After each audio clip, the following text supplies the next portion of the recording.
Good morning students. कल हमने climate and adaptation के ऊपर बात की थी कि क्लाइमेट हम पहले पढ़ चुके हैं, क्लाइमेट क्या है और एडेप्टेशन क्या होता है क्लाइमेट से रिलेटेड।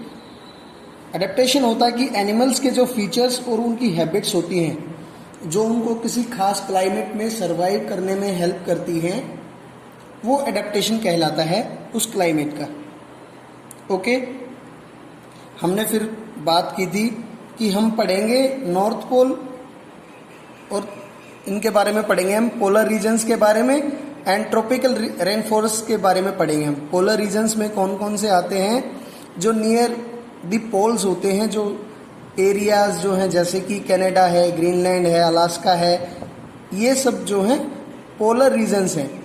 और जो ट्रॉपिकल रेन फॉरेस्ट जो एरिया हैं वो अपना इंडिया, मलेशिया, इंडोनेशिया एटसेट्रा, ये कंट्रीज जो हैं ट्रॉपिकल रेन फॉरेस्ट में आती हैं। तो आज हम बात करेंगे द पोलर रीजन्स की, कि पोलर साइड में जो एनिमल्स हैं वहाँ पे पर्टिकुलरली हम दो एनिमल्स को पढ़ेंगे कि वो वहाँ पे कैसे सर्वाइव कर पा रहे हैं, उनके पास ऐसी क्या खास फीचर्स हैं और उनकी क्या हैबिट्स हैं जिससे वो पोलर रीजन पे सर्वाइव कर पाए या उन्होंने उस क्लाइमेट को अडेप्ट किया। ओके, तो पहले आता है polar bear. The polar regions present an extreme climate. Polar regions में एक बहुत ही एक्सट्रीम क्लाइमेट होता है, वहाँ पे 6-6 महीने तक धूप नहीं निकलती है, अंधेरा रहता है और बहुत ठंडा टेम्परेचर रहता है। सर्दियों में वहाँ पे टेम्परेचर -37 डिग्री सेल्सियस तक भी चला जाता है। बच्चों सोचो, -37, 0 डिग्री सेल्सियस पे बर्फ जमती है अपनी, और माइनस उससे 37 नीचे जाना, समझो कितनी ठंड होती होगी। तो वहाँ पे भी ये पोलर बियर कैसे सर्वाइव कर पाता है, वही अपने को पढ़ना है। ठीक है, तो उसके कुछ खास फीचर्स हैं वो हम स्टडी करते हैं। उसके पास क्या खास फीचर है। Polar bears have white fur so they are not easily visible in the snowy white background. एक तो पोलर बियर्स का जो फर है वो वाइट कलर के होते हैं, बिल्कुल सफ़ेद वाइट कलर के फर होते हैं। इससे हेल्प क्या मिलती है, वो आसानी से बर्फ में दिखाई नहीं देते, क्योंकि पोलर रीजन्स पे तो बर्फ रहती है, ज़्यादातर महीने बर्फ रहती है वहाँ पे, तो ये बर्फ में दिखाई नहीं देते। इससे इनको दो बेनिफिट होते हैं। एक तो जो इनको मार के खाने वाले हैं उनको ये दिखाई नहीं देते हैं, और दूसरा जिनको ये मार के खाते हैं उनको भी ये दिखाई नहीं देते। It also helps them in catching their prey. Prey का मतलब है इनका खाना। जिस किसी दूसरे एनिमल को ये मार के खाते हैं उसको प्रे कहा जाता है। ठीक है, तो ये ना तो इनके प्रीडेटर्स को दिखाई देते हैं। प्रीडेटर्स का मतलब है जो इनको मार के खाता है, और प्रे का मतलब है जिसको ये मार के खाते हैं। कौन? Polar bears. ठीक है, इनको बहुत ज़्यादा ठंड से बचाने के लिए इनके जो वाइट फर हैं, ये देखो पोलर बियर है, इनके जो वाइट फर हैं इसकी डबल लेयर होती है। ठीक है, उससे इनको ठंड नहीं लगती है। और साथ में लेयर ऑफ फैट, एक मांस की मोटी परत जो है उनकी खाल के नीचे, उनकी स्किन के नीचे होती है, जो कि उनको इंसुलेट करती है कि उनको ठंड ना लगे। ठीक है, जैसे हम सर्दियों में मोटे कपड़े पहनते हैं ज़्यादा से ज़्यादा, ऐसे उनकी मोटी खाल है, खाल के नीचे मांस है, एक मोटी लेयर है मांस की, जिससे कि ठंड अंदर नहीं जाती है, उनको ठंड नहीं लगती है। और ये इतनी प्रोटेक्टिव होती है कि कभी कभी तो उनको गर्मी लगने लगती है और उनको धीरे धीरे चलना होता है। अगर वो तेज़ चलें, दौड़ें या ज़्यादा मेहनत कर लें तो उनको गर्मी लगने लगती है। आप सोच सकते हैं उनको कितनी मोटी खाल है उनकी, और ये फर जो है उनका कितना हेल्प करते हैं ठंड से बचाने में। Physical activities on warm days necessitate cooling. जो गर्मियों में जो फिजिकल एक्टिविटी करते हैं उसमें फिर इनको स्विमिंग करनी कंपलसरी हो जाती है बॉडी को ठंडा करने के लिए। तो ये क्या करते हैं, स्विमिंग करते हैं। और पोलर बियर जो हैं वो अच्छे स्विमर होते हैं। इनके चौड़े और बड़े पंजे होते हैं जिससे इनको तैरने में भी आसानी रहती है और बर्फ़ के ऊपर चलने में भी आसानी रहती है।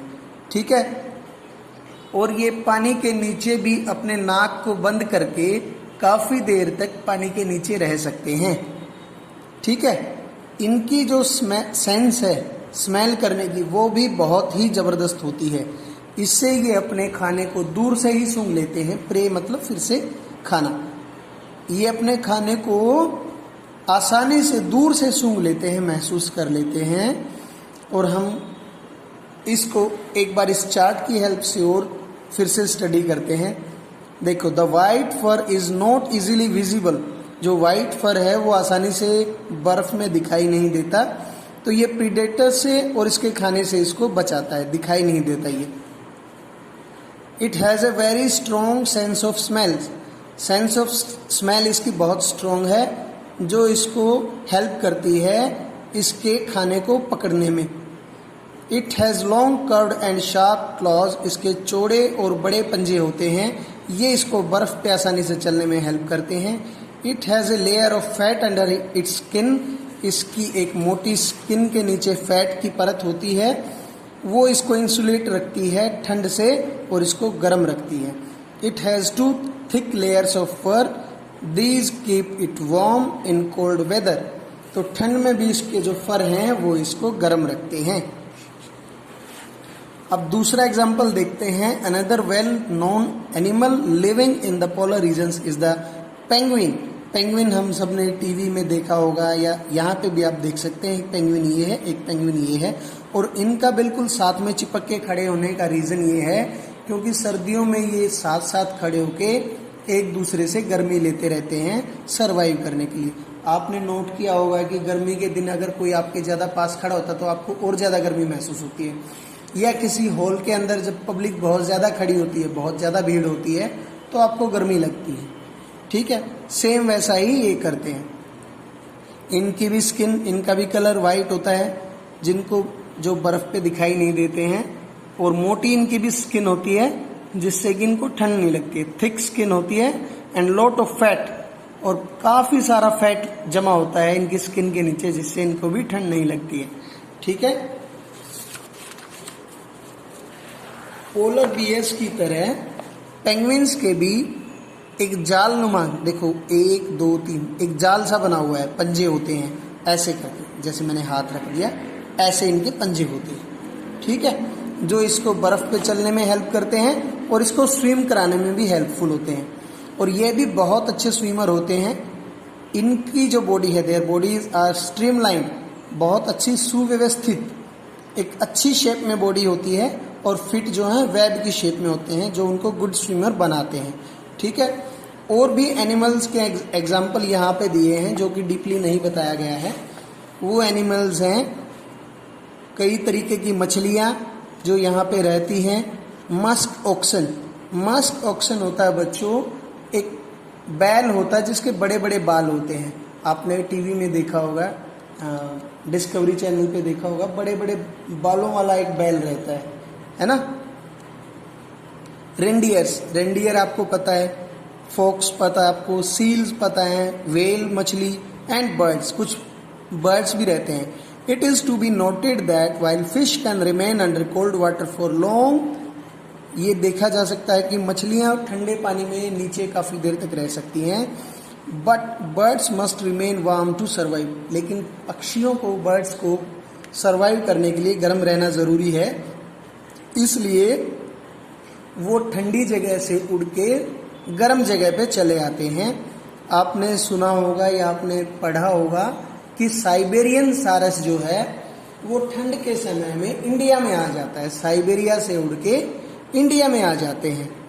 ठीक है, और इंडिया में भरतपुर राजस्थान में और हरियाणा के सुल्तानपुर में आ जाते हैं।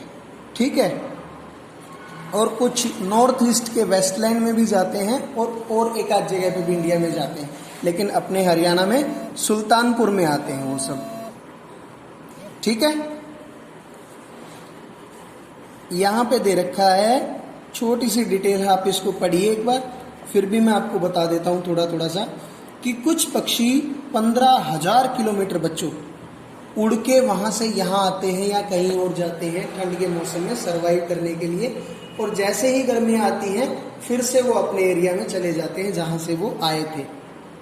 ठीक है, और उनको अपने रास्ते का पता कैसे चलता है, वो सन एंड स्टार्स की हेल्प से, और उनके सिर में यहाँ पे एक छोटा सा मैग्नेटिक फील्ड होता है जो आप बड़ी क्लासेस में जाके पढ़ेंगे कि वो उसकी हेल्प से, एक मैग्नेटिक फील्ड की हेल्प से वो पता कर पाते हैं कि ये नॉर्थ साइड है या साउथ है या ईस्ट है या वेस्ट है।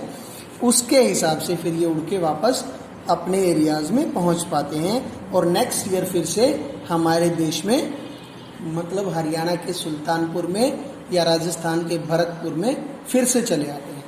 तो आज के लिए बच्चों इतना ही। कल हम द ट्रॉपिकल रेन फॉरेस्ट के बारे में पढ़ेंगे और पढ़ाई करते रहिए। Bye bye.